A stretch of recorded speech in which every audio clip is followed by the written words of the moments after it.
has followed humanity since the first sunrise, long before kingdoms or crowns, before faith or flag. Survival demanded conflict. Early humans fought with stone clubs and sharpened bones, faces painted in ash, their breath fogging in the morning cold.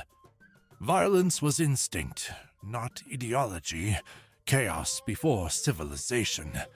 From these primitive hunts grew the first rhythm of battle, and with it, the story of mankind's endless struggle for dominance. As the world discovered metal, the warrior was reborn. Bronze glinted beneath desert suns as Sumerian and Egyptian soldiers took form, organized, armed, and bound by command. With each forged blade, power changed hands. When iron arrived, the balance shifted again. Warriors no longer fought as tribes, but as nations. The Greek hoplite, encased in iron and discipline, stood as proof that strategy could conquer strength. Then came Rome, the empire that turned war into an institution. Legions moved like living machines, their discipline legendary. Roads carried supplies farther than swords could reach, and banners of the eagle rose over continents across the world. The Persians, the Chinese, and countless empires refined the same truth.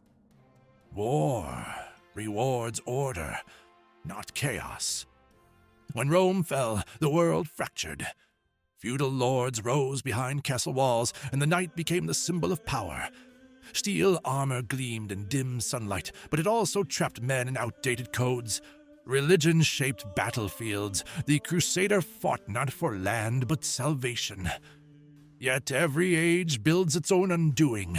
The longbow pierced the knight's pride, and the crossbow leveled the field. Then came gunpowder.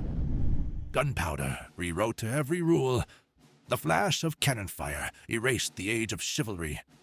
Fortresses crumbled, armor vanished, and the sword gave way to the musket. Soldiers became lines, nations became war machines. The battlefield was no longer about honor, but efficiency, mass fire, mass death, mass production. By the time sails filled the horizon, conquest had gone global. Naval empires carved the world into profit and empire. Uniformed officers commanded cannons that could shatter ships from miles away. Industry replaced valor. Trade routes became arteries of power. Wars were now economic, fought not just for survival, but for supremacy. The 20th century brought the cost of that ambition. A single gunshot in 1914 ignited the deadliest inferno the world had ever known. Men crawled through mud as gas and machine guns turned courage into slaughter.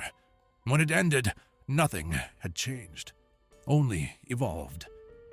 2 decades later, tanks rolled across Europe again. Bombs fell on cities, and the atom itself became a weapon humanity's genius had outpaced its morality. The Cold War followed, a silence louder than any explosion. Missiles stood ready, nations spied, and the enemy became invisible. Ideology, propaganda, and paranoia replaced open battle. Every decision was a calculation in a global chess match, where one wrong move meant extinction. Then came the digital soldier. Satellites replaced scouts. Drones replaced pilots. A single keystroke could cripple a nation. The modern warrior wears camouflage and code. They fight in deserts, cities, and cyberspace, guided by screens, aided by algorithms. The battlefield has expanded beyond the human eye, and now the future looms. Exosuits amplify strength.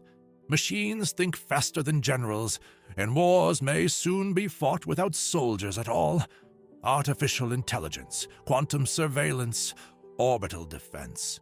Each innovation another step away from humanity, yet closer to destruction. Still, the essence remains.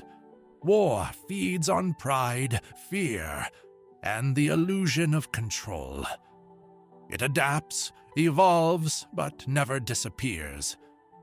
From stones to steel, from iron to information, we've changed the weapons, never the reason. In the end, the evolution of warfare is the evolution of man himself. Every era reveals a new reflection of our ambition, our cruelty, and our genius. And until the will to conquer fades, the story of war will never end, only transform.